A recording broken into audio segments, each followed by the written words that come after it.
Yes, ladies and gentlemen, it's Monday, and that means it's time for the Wrestling Inc. Monday Night Raw after show. And have we got a show for you? Nia Jax made her return. Imperium was tested, and Jey Uso asked, "For real?" We're going to talk about all of it. But before we do, allow me to introduce the team. I'm Jack Farmer, being joined by the Spar with LaBar champion, Justin LaBar, and new to Mondays, Matt Koon. Matt, how are you doing? Welcome to Monday Night Raw After Show. Dude, thanks so much. It's a thrill to be here. Number one, love Wrestling Inc. Number two, big fans of you guys. Never met either one of you guys, but I'm looking forward to working with both of you and covering today's Raw, which was newsworthy, but maybe not in the way we expected. Yeah, I'm excited to get some of your takes on this episode because, Justin and I, we've done a few of these. So I kind of got an idea where he's sitting on a lot of this stuff. It'll be fun to get some new opinions, some new thoughts in here. Justin, how's your fantasy football team doing? You winning? Week 1-0, and that was with only getting 23 points out of Patrick Mahomes. But quarterbacks across the board didn't do too well week 1, so 1-0. Yeah, I was looking like I was going to lose. The other team, I was up by just a little bit. The opponents had their quarterback still in play. Next week, my Commanders are going after your beloved Russell Wilson. Well, he's on the other team now, but I still like him. But he's still my beloved Russell. He's still your beloved. Wasn't your wonderful dog named Russell? He was after the legendary Seahawk Russell Okung, the offensive lineman. Oh, pivot. Well, let's get into the show. Before we do, as always, everyone, I'd love you to like, comment, share, subscribe, copy the link, and just post it into social media. Why don't you? Bring all the friends. We're going to chat about a lot of fun stuff, but we're not starting with something fun. We're starting with something very bad. That's what we call a terrible transition, folks. Professional. Yin and yang. Matt Riddle claims he was sexually assaulted by a police officer. WWE superstar Matt Riddle took to Instagram on Saturday and revealed that he was sexually assaulted by a police officer. The post has now been deleted, saying something like, nothing, this is a quote, I'm quoting it now. Nothing like being sexually assaulted by an officer and harassed at the JFK airport. No means no, and just because I'm nice doesn't mean yes. He continues to go on from there. PW Insider also reported later that Matt Riddle is not at Raw tonight. Sources within the company told PWI that Riddle is no longer expected to work weekend live events in Idaho and Washington, where he had previously been booked. Justin, obviously never a headline you want to read, but it sounds like WWE is taking this very seriously, which is a good thing. Well, yeah, as they should. I mean, a few things that are... I don't know what it means when it's part of his first instinct to announce this via social media. The complaint, I mean, obviously since deleted it, but that's a little bit of a head scratcher. But who knows? Obviously, none of us know what exactly happened. It is wise, I think, to keep him off of TV. That does not mean I don't think that means anything one way or the other in terms of the accuracy of his allegations. I think it's just the protocol you do. If he's making these kind of accusations, you take him off TV. That's the appropriate thing to do. I'll be keeping an eye on this. Obviously, we want to find out if WWE's doing an investigation. I'd be curious to see, do they make public any conclusion of these investigations? And certainly Matt Riddle has not been he certainly has had some things go on outside of the ring that's made people that's caused some problems. That's caused some I think questionable questions on can the company rely on him? Is he a guy that they could hand the ball with and run with? And again, these allegations that he's the victim and it's very serious. So again, hopefully they just do the investigation and they communicate effectively whatever the next thing is that happens with this. Yeah, Matt, this is kind of from a perspective we don't typically see with these kind of things. A male superstar with the accusation. But again, I mean, this is what you're supposed to do. You investigate it, but I think it'd be very easy for everyone to say, hey, just be cool. I think it's good that WWE is saying, no, this is a serious issue. We need to look into it. Yeah, it's a peculiar thing, right? Because you always want to believe the victims. You always, if someone makes an accusation of sexual misconduct, you always want to believe the victim of what's going on. But this particular case, seems peculiar enough, for us to kind of take a step back. Again, it's one of those situations where you don't even want to say anything because you don't know exactly what happened. I will say, as to Justin's point, I think WWE, you can see that maybe they don't have all the confidence in the world in Riddle because he is in situations, plot line wise, narrative wise, where he could easily be taken out. He wasn't in a situation where he was crucial to any particular thing. I think that speaks to the confidence WWE has in him or lack thereof. And we'll see how it pans out. But, it reminds me of a couple other situations in wrestling history. And I hope it works out for Matt Riddle. I hope everything works out good for everybody involved. Yeah, hopefully I agree with you, Matt. I just hope it works out, and I hope we can kind of get it fixed, and anything that needs to happen happens, and then we can get back to good stuff. Something that is, I think, going to be good for someone is rumors of LA Knight having reported contract talks. It was reported last week that WWE and LA Knight were finalizing a new contract for LA Knight, and that a new push would come for the popular talent once the deal was closed. Fightful Select is reporting that Knight and WWE are still far apart on financial compensation and that no deal is imminent. Knight's contract runs well into 2025, meaning there's roughly a year and a half for the two sides to come together on a new agreement. Matt, for this, it's, clearly they see the star that LA Knight is and is becoming, so they want to lock him down, I'm sure. It feels like they've got a ton of time before they need to, though. So this probably feels very preliminary, but I'm just curious, how do you approach this if you're LA Knight? I'm sure they're offering him more money than he's ever been offered before, but of course it's negotiations. You got to say, I want more than that. It's a weird situation, I assume. Well, you want to bet on yourself, believe in yourself, but you also want to be smart. This LA Knight thing has taken off so quickly. Anything, in my experience, and anything that takes off so quickly, gets hot so quickly, is more likely to kind of taper off quickly. Right now, he's as hot as he's ever been. I don't know, even if they prolong this LA Knight thing, I don't know if it's going to get hotter. I don't know if he's going to have more leverage in the future. So I would, depending on the offer, I would, if I were him, I'd try to maximize it right now and see what he could get, because, it's not a leverage situation like it was a couple years ago in wrestling. He hits something good. He's in a great position, and that might be the best position he'll find himself in. So I would maybe think about doing some business. Yeah, we got a super chat, by the way, Matt, from Frank saying, "Holy S, Matt Koon, I miss you. I have loved all your podcasts." Yes, we're excited to have Matt on the show and bringing in some bombs here. But well, thanks. I'm known as a podcast killer, but I will not kill this podcast, I promise. As Justin and I cautiously look at each other. But Justin, LA Knight, if you're LA Knight, clearly this is when you want to be negotiating because you're as hot as you can be right now. But if you're WWE, a year and a half, this isn't going to get done anytime soon. I assume. Yeah, I like what Matt said, and I tend to agree. LA Knight is really over right now, but if he tries to, and I'm always a proponent of bet on yourself. I'm not saying that he needs to take the first offer that's given to him, but if he does try to really drag this out, and let's say, I don't know, we're 6 months into the future, if his level of over is not sustained either by his fault or by manipulative booking, then he's lost leverage and he's lost a position here. So he certainly looks great. I don't like to be ageist, but he is going to be 41 here later this fall. So this is probably going to be, one would think, the last big contract he could get. Right, and the first. Right, the first and the last, because you figure by the time that this next one would be up, maybe he's still active, but he's certainly going to be on the back end of his days, if he still even is, So, I understand the want then for him to want to get, cash in big, because it's not like he's a 22, 23-year-old who can see several contracts ahead of time. It's going to be this one.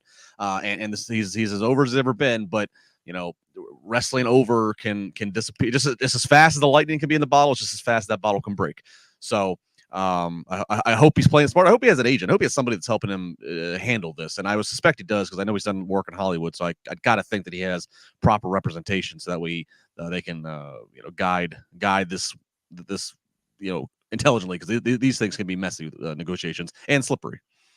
I mean, he could possibly get another big one down. I mean, some people wrestle in their later 40s, but you're right. It's rare that happens. And what I love about LA Knight is they've given him pretty much nothing up until recently, and he was still crazy popular. So now that they're using him, hopefully he stays that way. But like you guys alluded to, like the famous Daniel Bryan once said, fans are fickle, and once they get what they want, they stop wanting it. So well, and it's so funny you brought up Bryan, Jack, because I've been making reference, having had Payback here in Pittsburgh a week ago and hearing the pop that was here. And I think, okay, 10 years ago in Pittsburgh, we had the Rumble. It was the Yes Movement. It was the Rumble that they did not put Daniel Bryan in. They booed Rey Mysterio because he was number 30, right?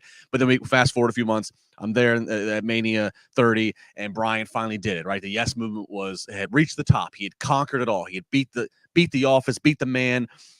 He'd won the titles. And then some of it because of injury, but it's also like, okay, now the chase is done. We've accomplished what we thought, the chase is done. And the Yes Movement was never hotter than it was the night of WrestleMania 30. After that, it was only downhill. So, LA Knight, whatever it is that's next, whether it's he wins a U.S. title or an IC title or wins the Rumble, whatever it is, you always run the risk of, okay, if some of the chase is over, do they stick with you? Do they still, go on the ride with you? So again, all the more reason I say he's got to be very careful how long he draws this out. I would try to get that ink on paper sooner rather than later. I would agree for the same reason. Daniel Bryan, was inevitable, I think, in a lot of ways, like just his style, his experience. At the same time, what happened to LA Knight was almost a 1 in a million shot. He fell into a role. He played the role perfectly, but he's not Daniel Bryan, in my mind. He's fitting a role really, really well right now. And like I think we all said, to get that money, get that bag right now. Just get it. Get paid. I'm always rooting for the wrestler when it comes to negotiations. I want all the wrestlers to get paid. Everyone else already has their money. Let's get into the show. Before we do, of course, again, like, comment, share, subscribe to everyone who's joining us live. First of all, shout out to all the lurkers out there who aren't writing anything in the chat, but still enjoy the show live. Feel free to just say hello in the chat. Otherwise, if you are in the chat, Dream Realm Studios, MDB999, Baby Ice. We got Mike Martin, Ricky Zaldivar, Maria coming through saying hi. Good to see you, Tommy O, NYC Demon Diva. Always good to see you hanging out. I think we're chatting tomorrow. And everyone else, thank you so much for joining us here in the chat. Ethan Cruz, the lurkers suck. How dare you? We're supportive of our lurkers. But to everyone else, thank you guys so much again. Like, comment, share, subscribe, all that. And I should say, obviously, it is the it's been 22 years since 9/11. So thoughts go out to everybody. WWE did a great video package today, as they typically do this time of year. And so a crummy time in American history 22 years ago, and thoughts to everyone who lost someone or were affected by that tragedy. Let's start with the actual wrestling show, though. Let's get into the fun stuff. Jey Uso comes out, and Kevin Owens follows him, and Kevin Owens says, "No one wants you here." And Judgment Day comes out, and they say, "No one talks to Jey Uso like that." Finn says he respects Jey Uso. Priest says that the door is always open for Jey to join Judgment Day, but KO is supposed to have a tag team match against Judgment Day. Sammy isn't there, so Jey Uso is going to step in and earn everyone's trust. The match is a fun one, but it ends with Jey Uso accidentally kicking KO and costing his team the match. Matt, I'm going to kick it to you right off the bat. We'll get into all the other Judgment Day stuff in a little bit, but for now, this opening segment, big high energy start, but a lot of questions are planted throughout. This is my idea of a good start to Raw, but what say you? I would agree. I think you're seeing a lot of the common WWE tropes, I was going to say songwriting, the script writing tropes as far as narrative goes, storytelling, but done particularly well with some twists and just executed to perfection with the kind of the coolness factor of the Judgment Day, the commitment of Kevin Owens, and kind of the, for momentary at least, it factor of Jey Uso. So although in a bubble, it might not work that great with these particular cast of characters and the little twist on it, I think it works great. It made me want to see more. How about that?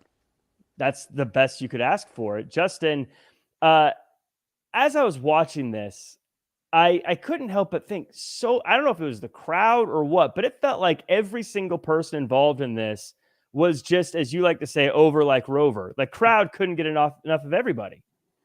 Yeah, and then that is a credit to WWE. All the people that are out there in this opening segment have been presented overall really well. It's been consistent. There's been a reason to care about them, whether they're on the heel side of the fence or the face side. And it's Matt said tropes, and it's WWE got months, really they got years over on SmackDown out of Jey Uso in the top faction on the show, and us all waiting for the inevitable shoe to drop and him to leave. And so now he comes over. Of course, everybody's looking over their shoulder. Nobody trusts him here on Raw. So let's just flip it on reverse on its head. Let's just have the top faction trying to recruit him. And let's wait to see if he does that or if we play off all the 3-year history that he has with Kevin Owens. I can't blame WWE for doing this. I think it's kind of a smart play. It worked, and Jey Uso is somebody that the fans have grabbed onto. The Usos are one of the longest tenured talents on the full-time main roster. I mean, basically 15 years with little time off or away. I never would have thought that a twin tag team, that one of them, or even potentially now both of them, would split and have success as a singles act. But we're seeing it with Jey, and I think to an extent we'll have it with Jimmy as well. So I kind of really got to commend WWE. I think they've really handled this whole thing well, and as Matt said, I want to see more. I'm curious because there are several avenues. It's not just a fork in the road. It's like a 5-way traffic circle. They could take a lot of different directions, and I love that. It's a roundabout, and no one knows how to use it. Just like every roundabout I've ever been in. Yes. Yeah, Matt, what I love about this, and this is kind of what Justin has alluded to, is that it does open up so many things. And we'll talk about, again, the backstage stuff, but the can you trust Jey Uso is still there. I think something that WWE has done so well with a lot of their characters, particularly those tied up in the bloodline, is that they always keep an air of what side of the fence are they on? Can you trust them? Can you not trust them? And Jey Uso still kind of has that, at least at this point in the show. I was thinking about that as I was watching it, probably too much. And with Jey Uso, narratively, you can trust him, right? There's no reason not to trust him. Like he did right in the Roman situation. He didn't kick Kevin Owens on purpose. He's not lurking and making evil eyes at people. So that leads me to believe that perhaps Jey Uso is probably going to join the Judgment Day. But at the same time, they're doing a good job of making us not really not dislike all the options. Like all the options seem kind of cool and fun and have a story behind them. So I'm for it. Yeah, I love wrestling logic. You're right, but it is funny. Like he seems very friendly and approachable. Can't trust him. Must be evil. We move on to another match here, and it's The Miz versus Akira Tozawa, and The Miz gets a dominant win. For those new to the show, Matt, just so you know, I am the president, treasurer, and secretary, as well as 100% of the membership of the Akira Tozawa fan club. So I was super excited for this match. Justin, I got to go to you, though. Miz gets a big win here. Are you ready for a rubber match between these two? Yeah. Just to get you mean Tozawa and Miz, right? Yes. Yeah, just because I love to get it brings a smile to your face, and that's what I want. Kind of the joy.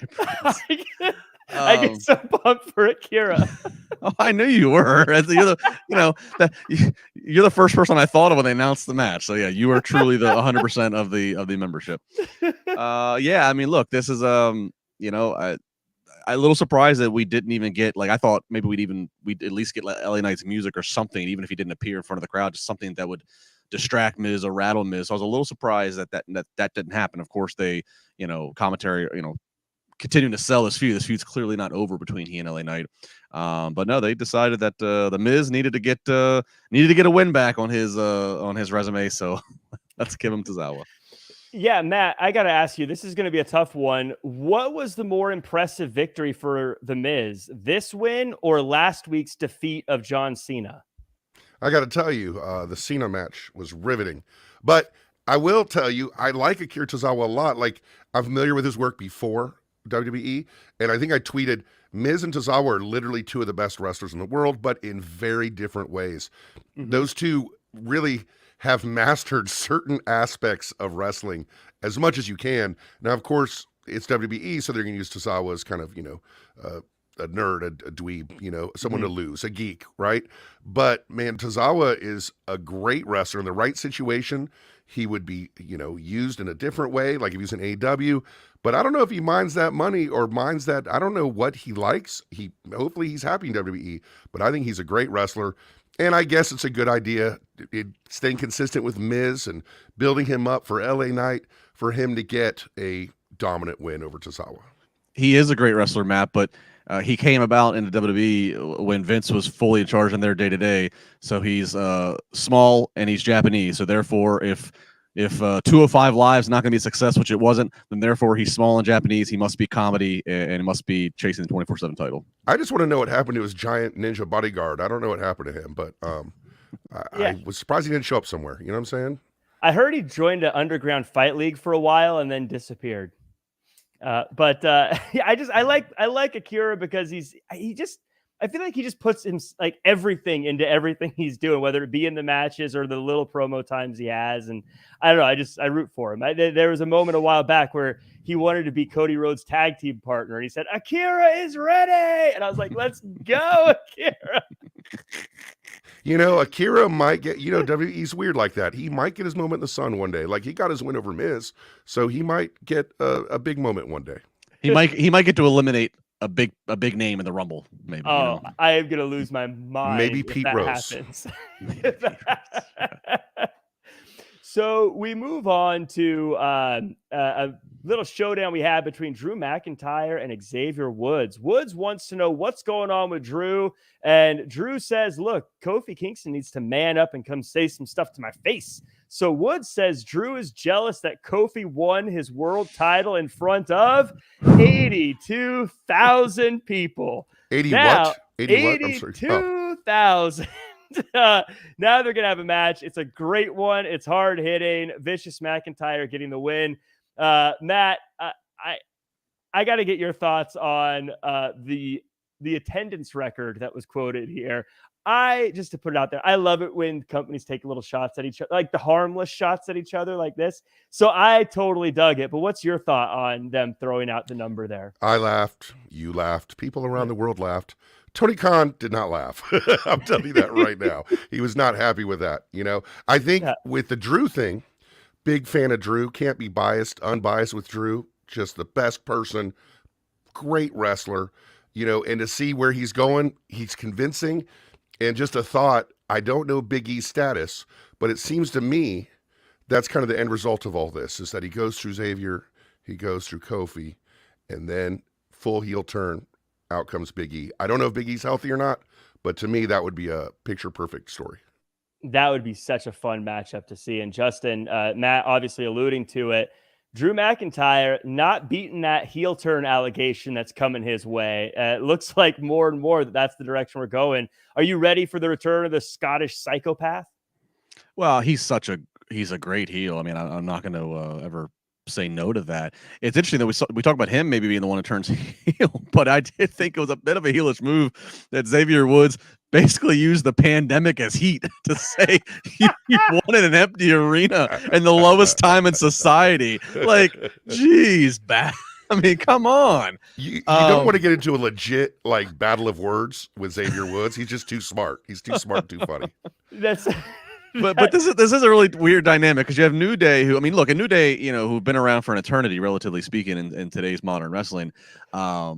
You have New Day, who they've been the best of heels, but they also are just they're kind of like they're forever baby faces now. They've graduated to that status. So you have them, but then Drew right now is still a baby face. So yeah, I got to see what's going to happen here. I love Matt's booking. Same. I don't know what Big E's status is. Would love to have him back. That would certainly be a great sequence of booking if in fact that could happen. But yeah, I mean, I'm always here for Drew on my TV, but yeah, Drew is a heel. He's just for as great of a person as Matt was alluding to that he is.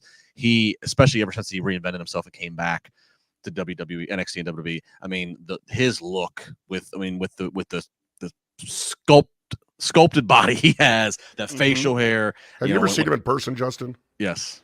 Dude, I'm 6'4". Yeah. Like legit. That dude is so much bigger than me. Like so much. And it's a lot of wrestlers you see, like say Sid Vicious or something. You're like, huh, that's weird, right? But then you see like Drew, that is a gigantic man, and he could carry that role of heel easily. He's just built so solid. But like, but it's not it doesn't look like, oh, this is obviously a wrestler from the 80s. This is very unnatural looking. He just looks like just believable, solid.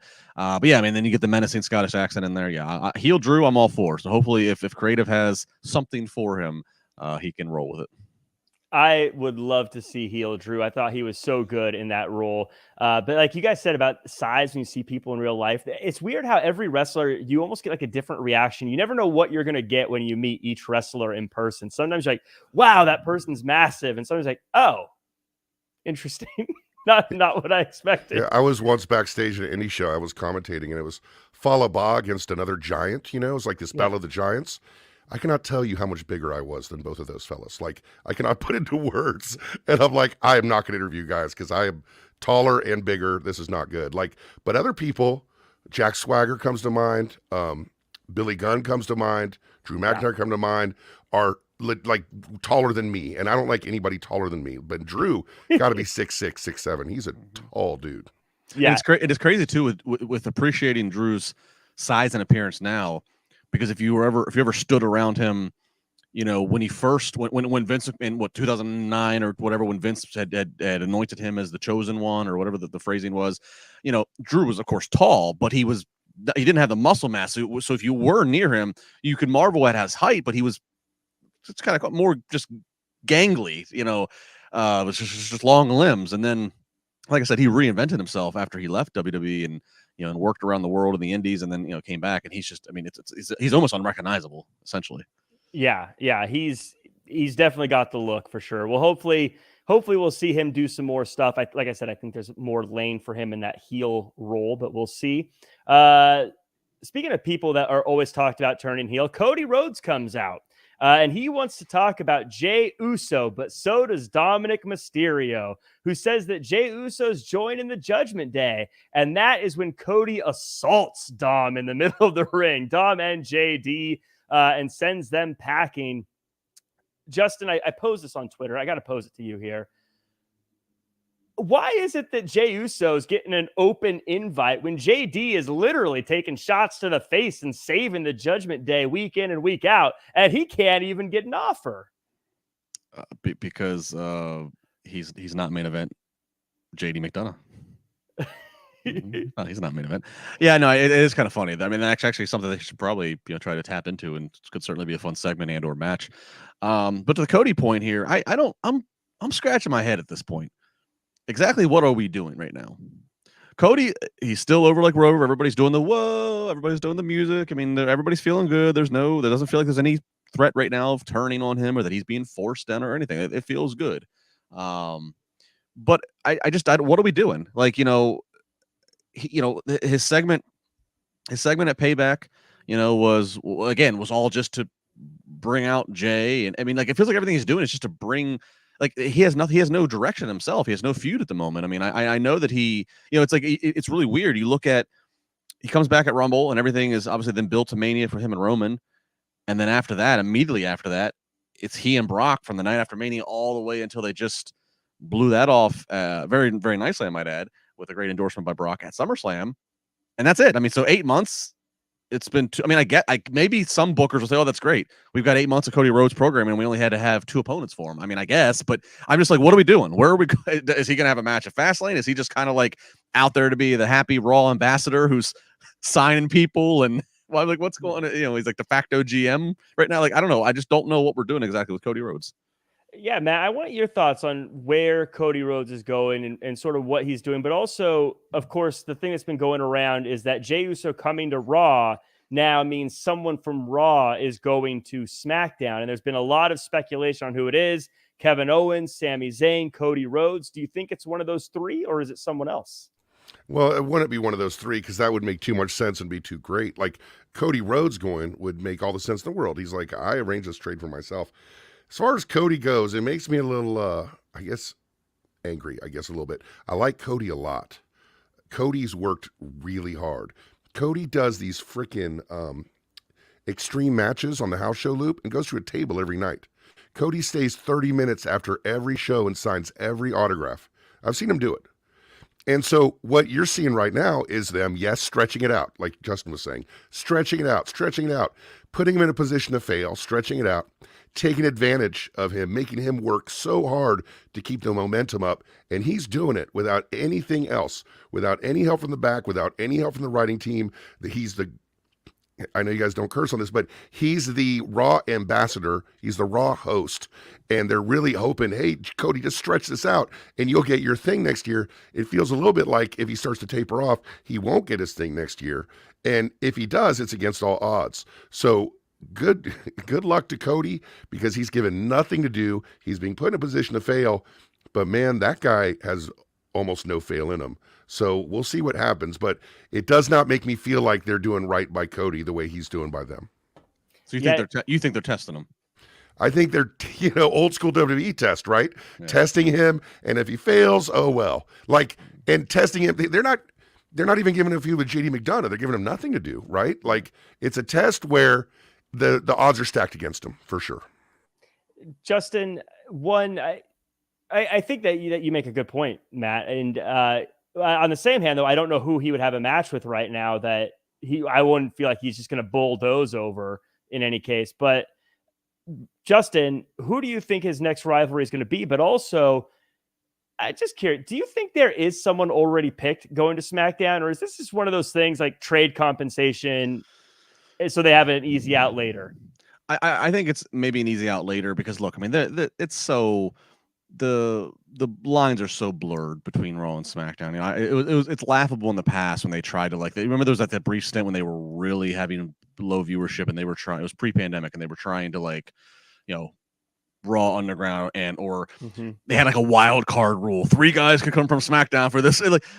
It's the lines are blurred. You can show up on whatever. I mean, look, LA Knight's I think a SmackDown superstar, but he's having a feud with a Raw superstar Miz, and they show up on both, and so it's blurred lines. I think they left it open for, maybe to Matt's point, if Cody passes this test and he stays healthy and if everything still lines up and then we start getting around to where it's time to start taking pencil to pen for our booking plans for Mania, if Cody is the guy to once again try to take down Roman Reigns, how do we get Cody over there on SmackDown?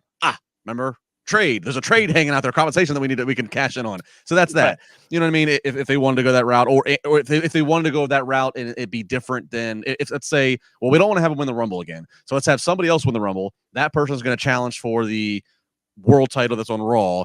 But how do we get Cody into the Roman one? That we get him on SmackDown, and he earns it at Chamber or whatever events in February. So I do think it's probably open ended. It could be a case of where they never end up even using that. We never even get a closure to who the compensation is because they don't end up needing it. So that's the wonderful thing about pro wrestling is you get to change the rules. They might have forgotten already it happened. That's true too. That is the so yeah, everyone in the chat, this is your question of the week. In the comments or in the chat, let me know who you think is going to be the person that's traded, or if you think that there is no one currently picked and they're just waiting to see what happens. We got a couple of backstage segments here. I'm just going to lump them all together. Drew McIntyre approaches Jey Uso and gives him an old finger wagging for what he used to do with the bloodline. And Jey says, let's fight about it next week. And Drew McIntyre, being a professional, says, that sounds like a good idea to me. Later, Finn is talking to Jey, and he's like, look, man, it's cool with what happened earlier. We're your friends. Sure, Drew and Kevin Owens and everyone else hates you, but the Judgment Day loves you. And of course, that leads to Judgment Day talking together about how they're trying to isolate Jey Uso so that he feels like he has to join the Judgment Day. Matt, what I love about this series of segments is this is exactly how a gang would actually work. They would separate you, isolate you, and then make you feel like you have to join. And Jey Uso, with his history in very toxic, narcissistic environments, might be a little harder to manipulate than they dream, right? He may be one step ahead. So one step is he just turns on everybody. The other step is he does the old accept the T-shirt, super kick everybody in the Judgment Day, and give Sami Zayn a kiss on the cheek. Justin, Jack, how many gangs did you reject there? I once rejected 3 in a single summer. How many for you? Well, I grew up on the mean streets of Tacoma, so I was the prettiest girl at the ball when it came to street gangs. You were out of all the gangbangers, you had the best hair. I'll tell you that much. Yes, that's what the gangs on my street really looked for, was hair and poise. That's what we cared about. I just picture you as Jamie Kennedy in Malibu's Most Wanted. It was a gang that beat you up if you weren't camera ready. That's probably about as close to a gang as I ever got, was Malibu's Most Wanted. You got me a venti.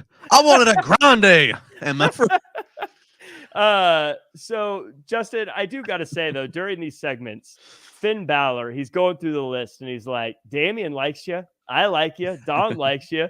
Rhea likes you. And best line in pro wrestling history, Jey Uso just goes, for real? Like when he talks about Rhea Ripley, totally popped me. Absolutely loved it. Any takeaways from these segments? No, same. I don't know if that was written on the page or if that was just a nice ad lib, but yeah, it was a really, really good moment. Fun. No, I mean, again, kind of going back to what I said when we talked about the opening segment. There's a lot of creative avenues. There's a lot of moving pieces here, from Jey Uso to, of course, the dynamic with KO and Sammy, to the Judgment Day's pursuit of Jey Uso, to, as you said, poor JD McDonough running around like, hey, pick me. So there's a lot to go. And then, I mean, and I know we'll get to it, so I won't blow the proverbial load just yet. Rhea Ripley, she's kind of like the unspoken leader of this heel faction, but yet the dynamics of what's getting ready to have in her world don't present her as the heel. So there's a lot of things going on, which that's not a bad thing, because that's good. You want options in wrestling. You want options to creatively go to. WWE, of course, we've seen far too many times in past years. It's been better under the quote unquote Triple H creative regime, but prior to that, we saw very one-dimensional, very so straightforward and predictable booking. It was just painful. So I like that, again, they're setting themselves up for situations. And we kind of have this lull right now. We're in the start of the fall, so of course the football and the TV competition ramps up. You have Fastlane next month, a B level show, but then you have Survivor, you have Saudi Arabia, and then you have Survivor Series. I've always said I thought Survivor Series has fallen out of favor as one of the big four. I know tradition is, but I think that Money in the Bank has replaced its spot in terms of the big four, in terms of storyline relevancy. But I will say, with all that WWE's got going on both shows, but especially when you look at Judgment Day and Imperium, and then KO and Sammy and Jey Uso, and then Bloodline over here, it has the makings for Survivor Series to be very intriguing this year, depending on how things shake out in the next 2 months. It is quite the gang warfare in WWE these days. A gang that is a two-person gang is Chelsea Green's tag team situation. Shayna Baszler's talking about how impressed she is with Zoe Stark. Chelsea Green is like, hey, do you want to be my tag team partner? And before Shayna Baszler could break Chelsea's arm, Piper Niven shows up.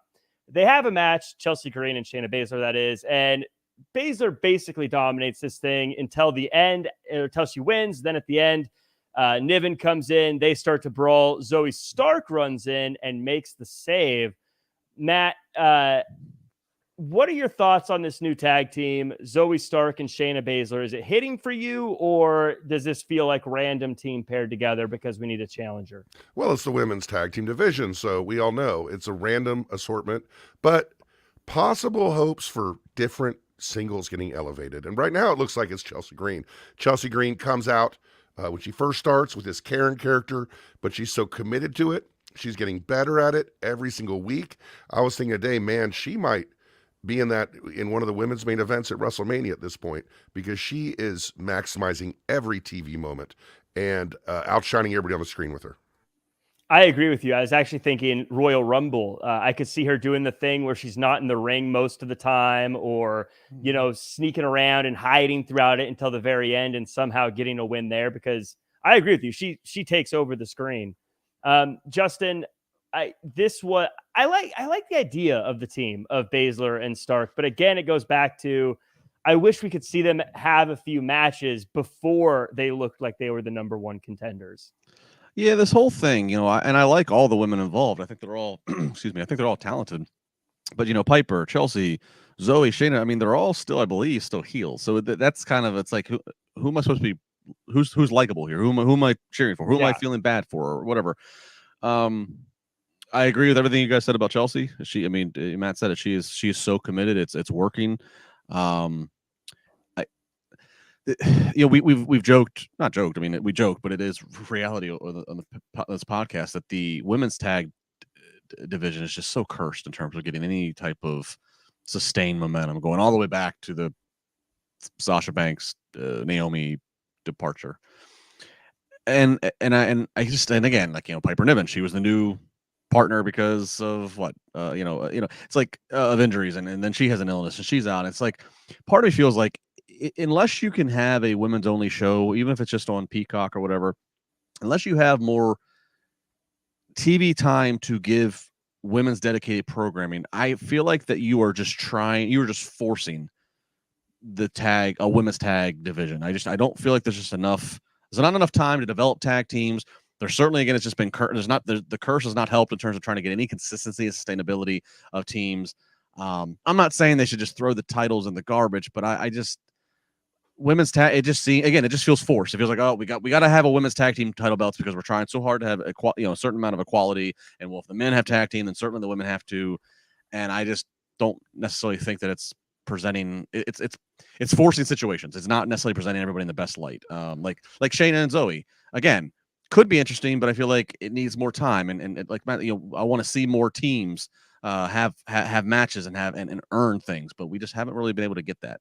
I'll even take it a little more cynically than that. Like, basically, WWE's never been behind the division, and it's just been a convenient way to get 4 women on screen at the same time.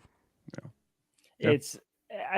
I've always felt like they definitely have the roster to do it, but it's going to take you're going to have to eat some random tag teams being put together, having random matches so we can get to learn who some of these people are. But even still, they have Caden Carter and Katana Chance. They have Isla Dawn and Alba Fire, 2 teams that just got called up that just aren't being used. So they even have tag teams that are ready to go. But yeah, it's just not getting the time. And it's not unlike what they feel about tag team wrestling altogether. It's just kind of a combination of what they feel about women's wrestling and tag team wrestling put in the same division, and there you go. No, yeah. I agree, because while if tag team wrestling, when done right, can be a beautiful, beautiful art. It can make such exciting scenarios and stories. But I do agree that more often than not in today's WWE, tag team wrestling is convenient if, well, we need a main event with a bunch of winners, and we don't want to have any one guy do too much of the workload. So here's a way to let's do a tag team. Let's do a 6-man, because that way, it's an easier night for everybody, but we get 6 good entrances for the live crowd as we're going. So it's like, it's not that they want tag team wrestling. They just, again, want more names out there at one time to kind of check them off on the okay, well, we got them out there. Yeah. So hopefully they build it, but I'm not going to hold my breath as we move on to Shinsuke Nakamura cutting a video promo where he says about Seth Rollins, your path to success is lined with the bodies of those who trusted you, which is just a ice cold line. Not as good as Jey Uso saying for real, but still a good one. Then Seth Rollins comes out and says he is a manipulator. He is the Messiah, but now he's going to be himself. And he says that he's here to fight. And even though management doesn't want him to, and they want him to slow down, he's the workhorse. Shinsuke's music hits, but he's just too busy beating up Ricochet to have a match today. Justin, why is Ricochet catching all these strays lately? It feels like he's always just in the wrong place at the wrong time. He's the best friend, right? All the rom-coms is always the best friend that just kind of the one that gets the heart broken, or the one that can't find love, or the one that takes all the low shots, and that's Ricochet. Ricochet is the best friend right now. Seth is. I love the presentation of Shinsuke, as we talked about. They finally have, letting him speak in his native language and having the subtitles. It's been some of the best presentation of Shinsuke Nakamura since his early days in NXT.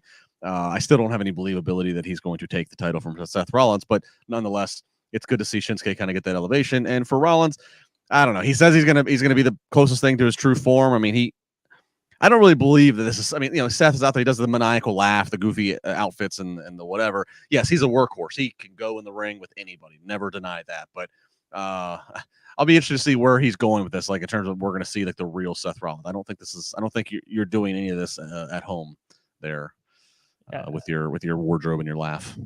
Matt, do you like this presentation of Seth Rollins? Personally, I love it. I love they call it the Joker Seth Rollins. I think he's wildly entertaining, but I know he rubs some people the wrong way. What side of the fence are you on? I'm on the side of the fence that he is a workhorse. He is filling that position that they need. He's not overfilling that position. This is, and I'm going to allude to what Justin said, like Seth Rollins, don't be yourself, buddy. Like we've seen it. Don't do it. Be this guy. This is, I hope he finds something else that works better for him, but this seems to work well. They fell into the song, which works for a variety of reasons. This over-the-top personality, fans started cheering ironically, and then all of a sudden it's a real thing, right? And then now he has a secondary belt. Man, he is like a lot like Cody Rhodes, right? He's filling this role and working as hard as he can work. You can't say one bad thing about him, but is he creating a character that supersedes the creative, that supersedes the moment? Rarely, and in this case, in my opinion, no. Well, we'll have to see if he goes back just being normal old Seth Rollins, or he's going to continue being that Seth Rollins. That's my favorite Seth Rollins. I like the laughing Seth Rollins. But we'll have to see as we get to Imperium. They show up dressed to the nines, and we get a great visual of all of them in the ring with Gunther standing on a podium and fireworks going off to celebrate being the longest reigning Intercontinental Champion in history, which is kind of crazy to say. I thought I would die thinking Honky Tonk Man was the longest reigning Intercontinental Champion in history. Eventually, Chad Gable. So did Honky Tonk Man. So did I. He probably did. Well, hey. He probably still does. It's not too late. He can get back in the ring and just wrestle for a couple of years. Beat Gunther. Come on, you can do it, Honky Tonk. Anyways, Chad Gable comes out and talks about his family and how he swears to God he's going to win the IC title. And then Gunther says that Gable's a great athlete, but a terrible father. Then Imperium attacks. Then Otis comes out. Numbers game is an issue until Tommaso Ciampa comes out, and we are getting a 6-man tag team match later that the good guys get the win for. Matt, what are your thoughts on Imperium? Love Imperium. I think the big payoff down the road is Kaiser and Gunther, right? Kaiser's great. Love Kaiser. But I think they did this all wrong. I think this was impatience. What happened with Chad Gable last week, we talked about tag teams earlier, my best friend in the industry, and probably my only friend in the industry, Dax Harwood, right? Dax is like, Chad Gable is the most underrated wrestler in the world. Anytime he came up, I said, Angelo Dawkins is underrated. He'd be like, no, you know who's underrated? He always said Chad Gable, right? This was a perfect opportunity to reset Chad Gable. Take him off TV just for a couple weeks. Maybe change the outfit a little bit, get rid of the shush a little bit, let the crying kid motivate him, some vignettes or something. But I think they watered down that whole experience by rushing him back in a 6-man with Ciampa. And honestly, Otis, God love him, but he defines down Gable with every moment he shares the ring with him. So I think it was a blown opportunity the way they saw what happened last week. They said, let's stretch this out. Instead of really believing in Gable, really giving him that push, really taking him off TV for a couple weeks, giving him a new look. Well, Justin, I was going to ask you about Ciampa getting involved in this and whether or not you liked the move, because it felt like it was kind of out of nowhere. But now I've got this spicy hot take on Chad Gable breaking away from Alpha Academy. I want your thoughts on Ciampa, but I also want you to enjoy this spicy curry of a take on Chad Gable. Well, the Ciampa thing makes no sense. It's random. It makes no sense. I love Chad Gable. You know this. I've said it. I think I even tweeted it tonight. I look at Chad Gable and I'm like, he can do this pro wrestling. He can do the sports entertainment. Chad Gable is the perfect hybrid of Kurt Angle and Owen Hart. That is my Chad Gable definition, and that's a total compliment, right? Both Kurt Angle and Owen Hart were great natural athletes, especially more on the Owen side, a little undersized, great athleticism. But oh, by the way, they could also just entertain the hell out of you just on a segment, on a promo, and Chad Gable couldn't do that. I on the one hand with Matt saying I could buy into why that would be good. Take him off TV for a few weeks, even some vignettes, what have you. But I'm convinced, sadly, that Chad Gable's not going to beat Gunther for this IC title. Right. If he was, he would have done it already. I know some might make the argument, no, they just wanted to have Gable. They wanted to let Gunther get past Honky Tonk Man's actual date, and then we'll have somebody dethrone him.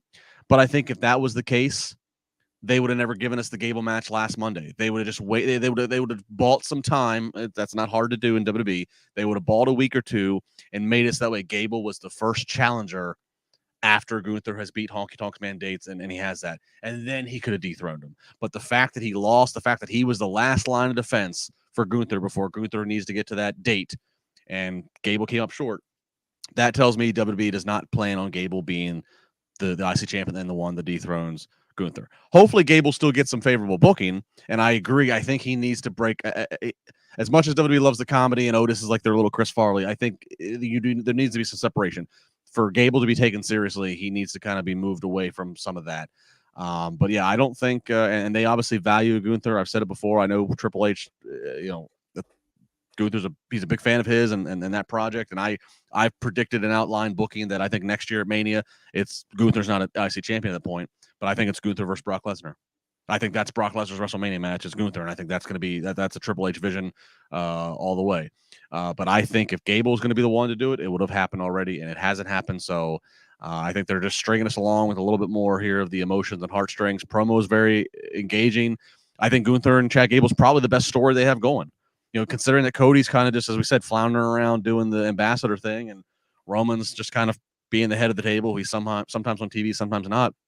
I think for all things considered, what we got with Gable and Gunther is the best story WWE is telling right now, week to week. And it's interesting what you say, because I agree with you 100% on that. And I know that doesn't make for great podcasting to agree 100%. But what you said in my world, it was if they believed in Chad Gable, like that if they believed in Chad Gable, they take him off TV. But what you're saying is 100% true. The very fact that they had that match and that segment lets you know what they thought about Chad Gable. He's not the guy that's going to beat Gunther, and that's a great call. Well, I disagree. Agreeing is great for podcasts. I don't know. I just wanted to play on that. But I will say my big takeaway, the thing that I didn't like about that, now I enjoyed the segment on it's own in a vacuum, but I can already see that we're going to see Gunther versus probably Otis again. We're going to see Gunther versus Ciampa at some point. We're probably going to see Vinci and Kaiser in some sort of arrangement of those people to help kill time until we get to Chad Gable and Gunther again. And it bums me out that I can already see that trail we're walking, even though I know it's going to be a good match down the road. I'm like, do we need to go through all this? We know where we're going, but yeah, Ciampa seemed weird to me. I thought something was going to happen at the end of it. Actually, I thought he was going to turn on Alpha Academy or something, but because it was so random, but he's on TV. So that's good. Lowered expectations.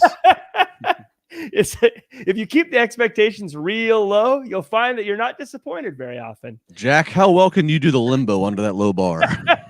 Not very well. Well, he's on TV and he's not dead. So There you go. He's doing great. Doing fantastic. No Akira Tozawa, but doing okay.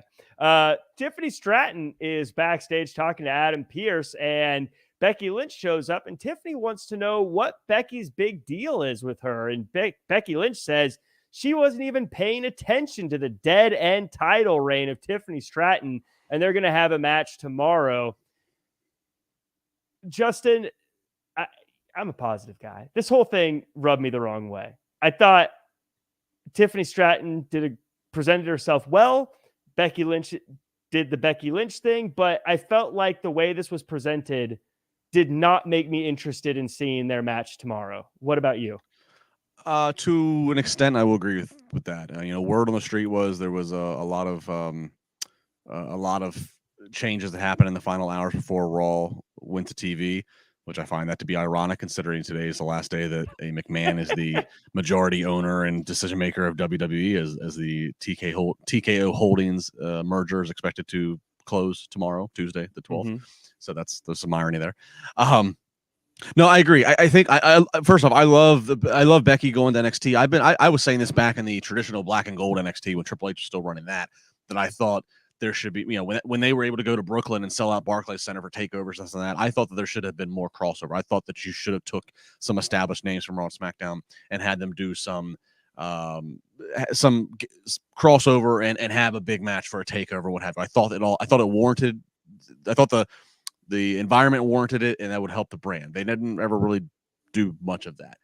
I like them doing that now, especially because I presume that Triple H and Shawn Michaels, who runs NXT now, they're on the same wavelength, so so there's some continuity here, So I like Becky being the next in line after Dom and Rhea and some of the other crossovers we've seen go down to NXT.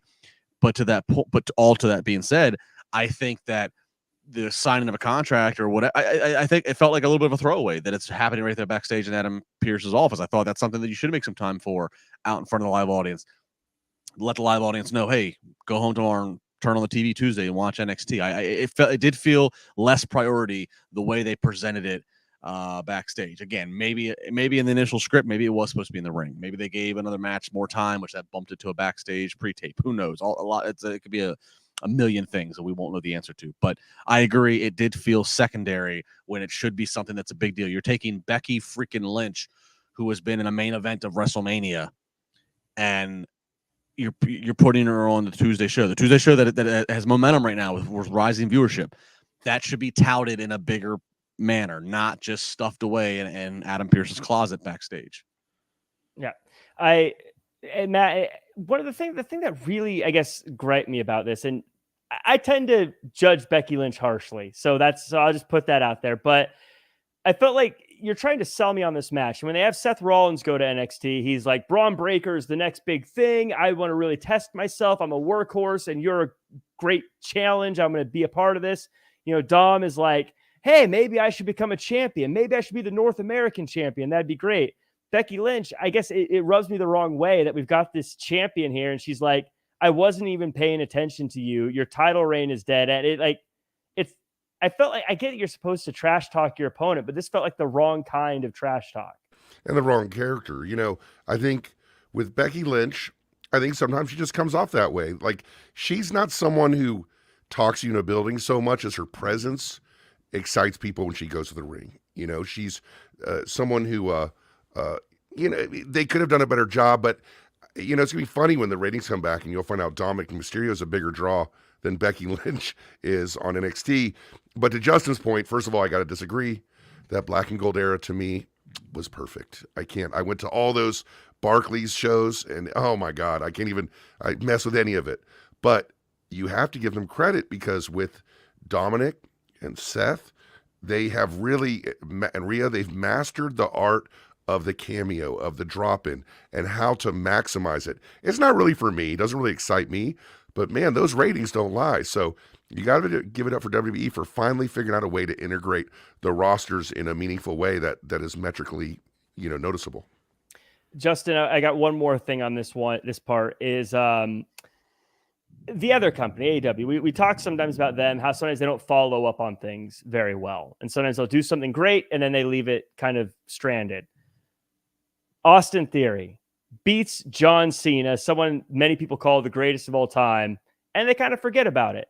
Now I'm looking at Becky Lynch, who just beat Trish Stratus, someone who a lot of people say is the greatest of all time. And instead of going for, like the Raw title or something like that, she's going to NXT. Do you feel like they're sort of dropping the ball after the momentum Becky Lynch should have right now?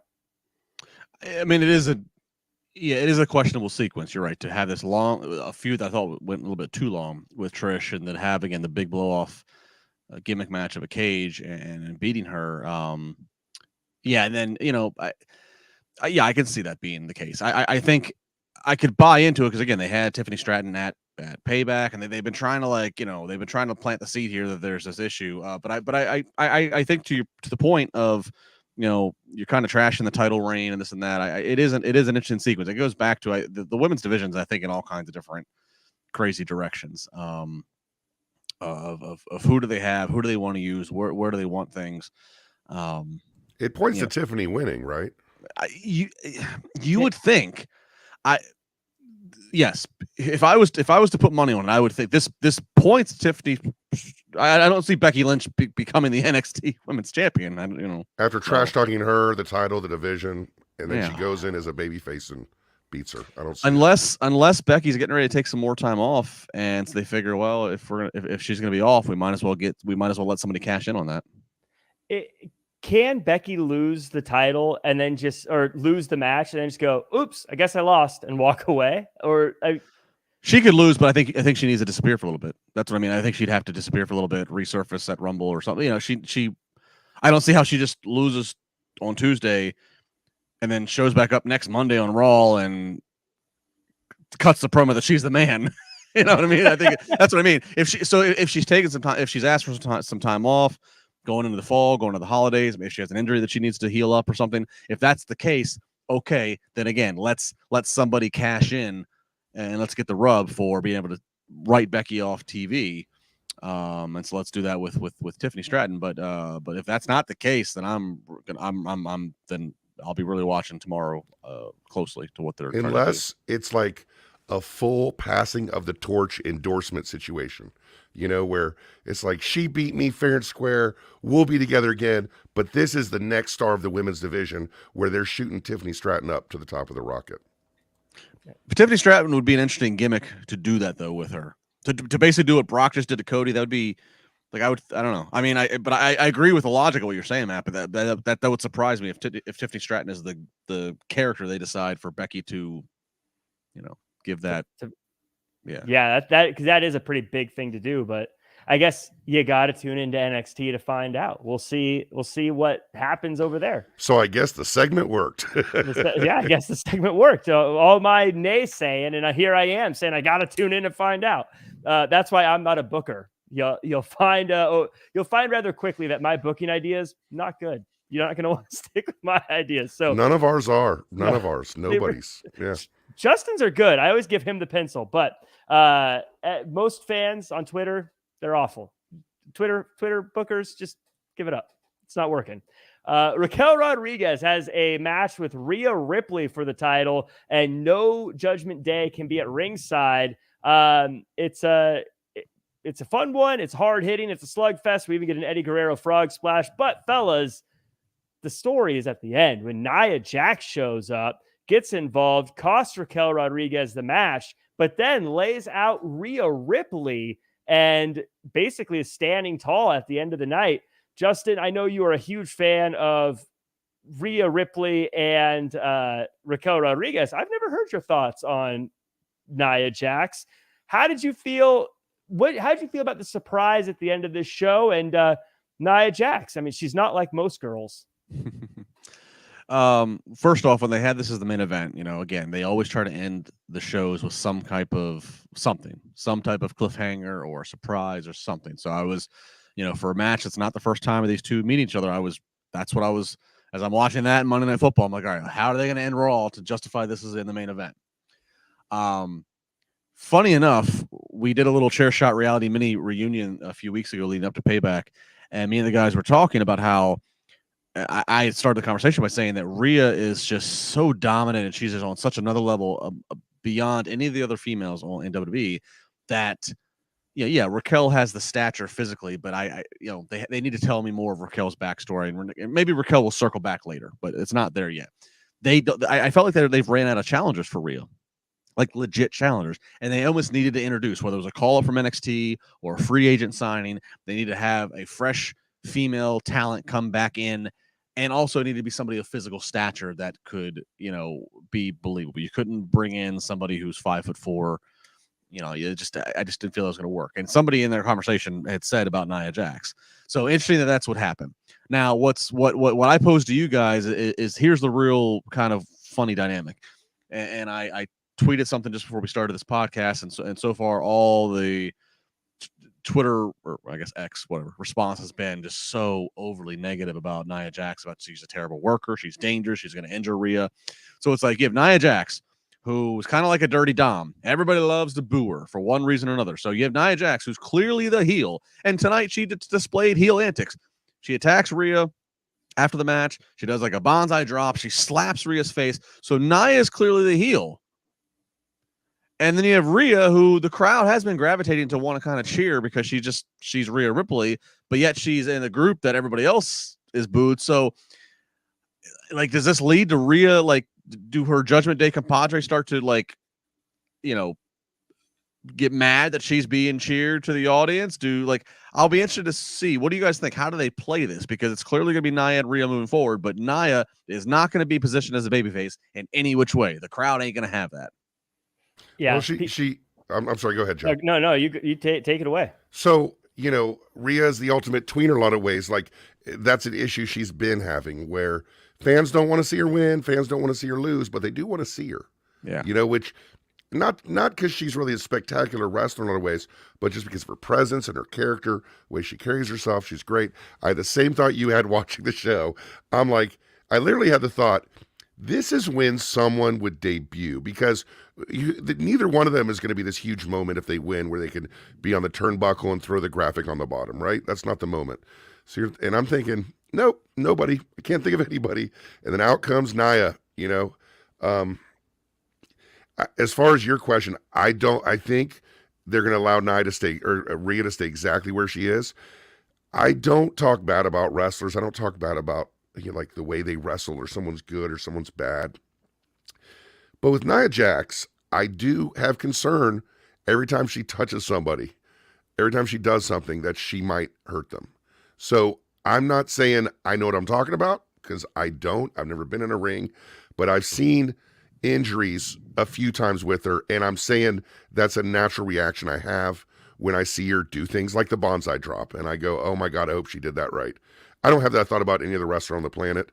Maybe it's unfair, but that's the way I feel, and for that reason, I wasn't particularly thrilled to have her back. I do wish her luck, and I do wish everybody safety as well. Matt, if I had come to you and said, let's say 5 years ago, and said, who do you think the last superstar that's going to be on camera, the last show that Vince McMahon is the ruler of the WWE for, how many names would you say before you got to Nia Jax? I'd start with Tiffany Stratton. And then, probably Nia before. Yeah, a lot of names. But they did need that moment. It was a moment. To be fair to Nia Jax, she is a commodity. She does have a presence. It will get people's interest. But at the same time, those concerns are there. And I don't think they're unfounded. I don't think I'm crazy for thinking that. Like, didn't she hurt R-Truth? Yeah, I know there's been a lot of reports of her having issues. I'll be honest, I don't know any off the top of my head, so I don't want to speak out of line, but there are some that I do know it's come up a lot. I'll give you a fun fact that I can pull out. Is obviously as regulars of this podcast know, me being here in Pittsburgh and IWC Wrestling and our wrestling academy here, wrestling school. One of our shining success stories is Dr. Britt Baker. She had her first match with us. She trained with us, and Britt was actually was used as the local talent. That's right. For Nia Jax's TV debut, and Britt got her nose busted open by Nia here in Pittsburgh in that Raw debut of Nia Jax. So, I kind of like Matt said, I don't want to talk about other wrestlers. I don't know. But same thing. I hope if WWE decided to bring Nia Jax back. And obviously she is, by an extension of the family tree, part of the bloodline. If you start going out on branches here, so that probably gets her a little bit of cachet. It gets her a little bit of job too. Yeah. I hope same. I don't from the optic standpoint of, again, fans react. They want to boo Nia Jax. You can't buy that. You don't, there's a lot of women that they have on the roster right now that the fans just don't get much reaction to for one reason or another. Mostly because the fans haven't had time to get to know who the person is and invest in the character, whatever. But fans feel strongly about Nia Jax. So on that measurement, I'm all for them bringing Nia Jax back. And again, from the physical stature, she poses a threat to Rhea Ripley. All those things checks the boxes. But like we've all said, let's just hope that everything is handled correctly, and everybody's making money and staying healthy to do so, and that this doesn't backfire. But but on paper, I'm all for the Nia Jax positioning here, and we'll be interesting to see. I've even seen the chat say some things like maybe eventually Nia Jax joins Judgment Day and that replaces Rhea Ripley, or Dom's cheating on Mommy with Nia. So I would love that. I've been saying for the last 6 months that the Dom Rhea stuff's money, right? I was like, we gotta have a Judgment Day wedding of the two of them. But of course, no wrestling wedding just goes smoothly, right? So when it comes time for somebody to object, or for some swerve to happen, when you gotta have the swerve, bro. What's the swerve, bro? It's Dirty Dom getting dirty with somebody else, and it's Nia Jax, and now Rhea's full-fledged babyface, something along those lines. Nia Jax would be the perfect person for that role too. What I like about Nia Jax is that she is very like a Baron Corbin, in that for some people legitimately don't like her for whatever the reasons are. Not in the, obviously in pro wrestling these days, so many of the bad guys are people we all love, but we boo because we're supposed to, even though we all really like them. Nia Jax, people hate. People just like they hate Baron Corbin. They have that like legitimate, like, I'm booing you, I want you to lose this match. And but yet, and you're exactly right, Jack. And this is what drives me crazy about a certain sect of fans today.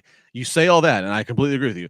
Yet, if I then turn to that fan that can't stand Baron Corbin, and I say, he's doing his job, he is a great heel, and he does get the job done in the ring for what's asked him, they go, oh no, it's go away, it's X-Pac heat, it's go away heat, I don't like him. It's no, you feel like you are being out, you want to outsmart the wrestlers, you want to you want to give admiration to the best bad guys. No, they've managed to hit an emotion. And you can't handle that. You feel like you've been worked. It's okay to be worked. We all should want to be worked, because that's the goal of it, is that we can get so wrapped up emotionally. You feel that you are so smart that you can't be outsmarted. There's no way Baron Corbin could ever outsmart you and make it drives me crazy, that portion of a fan that feels that they are above feeling what they're supposed to feel about a heel, but they just want to like the guys that are the best, that play the best bad guys. It drives me nuts. I agree with you. I don't like the good heel. You know what I mean? You know what I mean? Like, I like it when I really want them to lose, when I really want them to get beat up.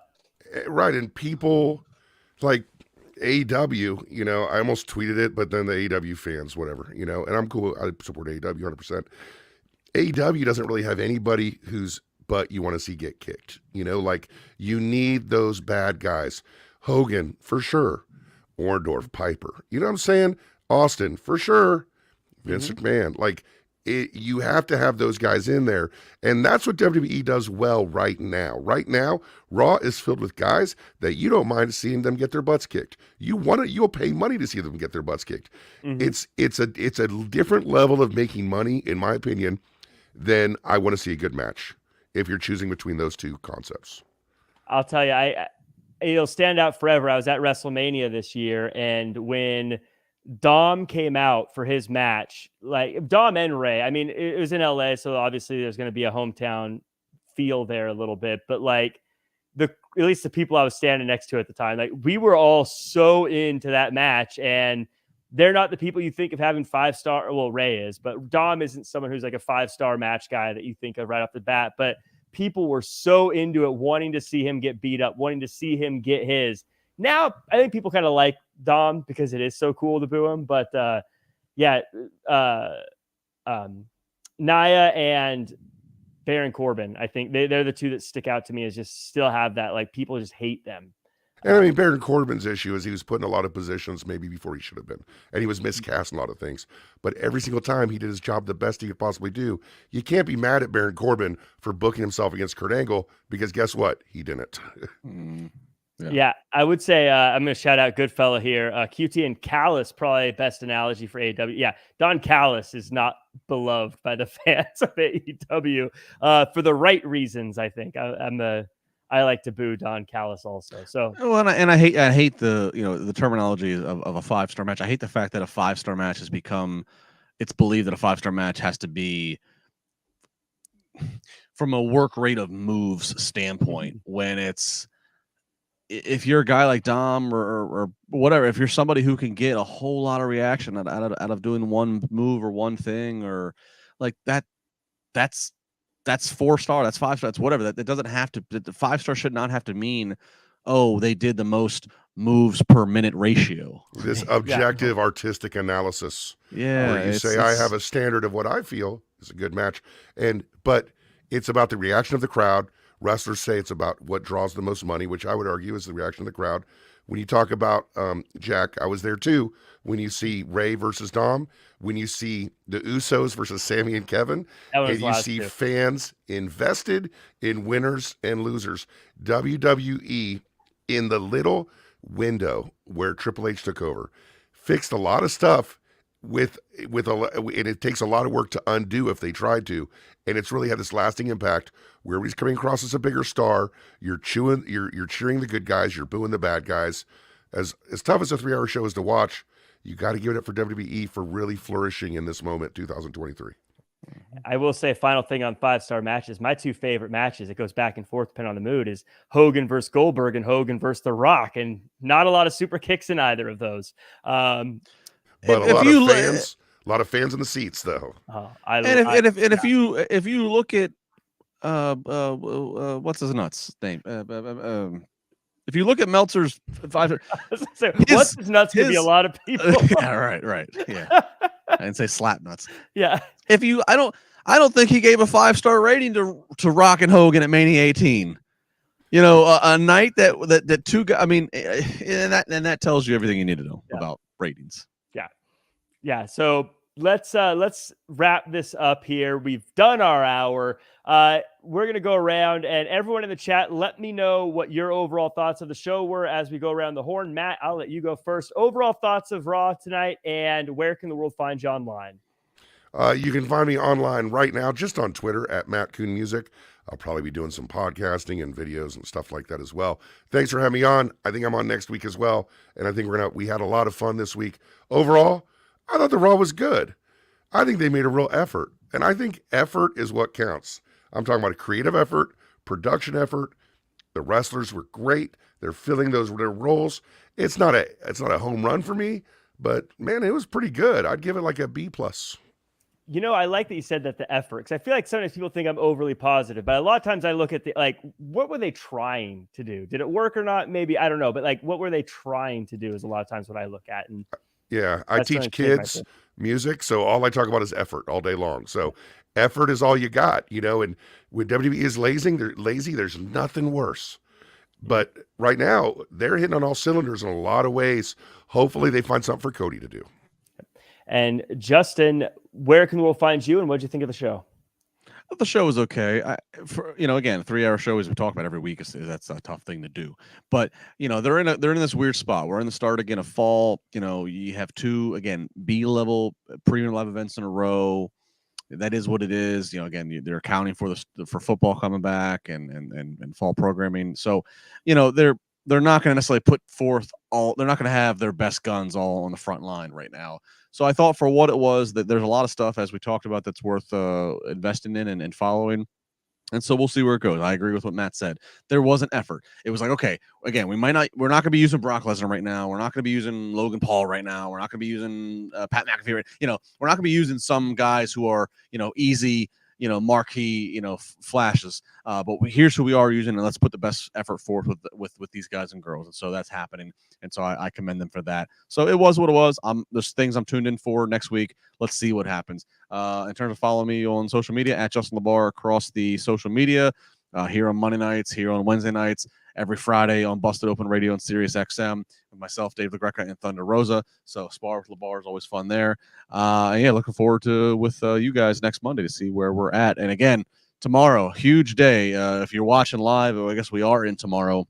If you're on the East Coast time, September 12th, it is believed to be. That is when the merger of WWE and Endeavor will be complete, and they will become TKO Holdings, which, again, for the first time dating back to WWE, WWF, WWF, Capital Wrestling, A. McMahon will not be in the single sole driver's seat of a professional wrestling company. That is wild. That's something that I thought I never would have lived to see the day, but it's going to be exciting times. I mean, it's been very crazy times to be a pro wrestling fan the past few years. We've been very lucky here in wrestling media. So keep on rolling with it. Follow at Wrestling Inc. to get all the latest news of what's going down. I thought this was a really fun show. I thought it was a great episode. They had all the excuses in the world to phone it in, and they didn't. So I enjoyed it. You can find me at Real Jack Farmer across all social media. That's where I post about all the stuff I'm working on. But you can check me out tomorrow on the NXT After Show, where I'll be chatting all about Becky Lynch and Tiffany Stratton and what's going to be the greatest match of the century. Can't wait to see it. You have to tune in. But that does it for us. We will see you guys next time. And until then, for real?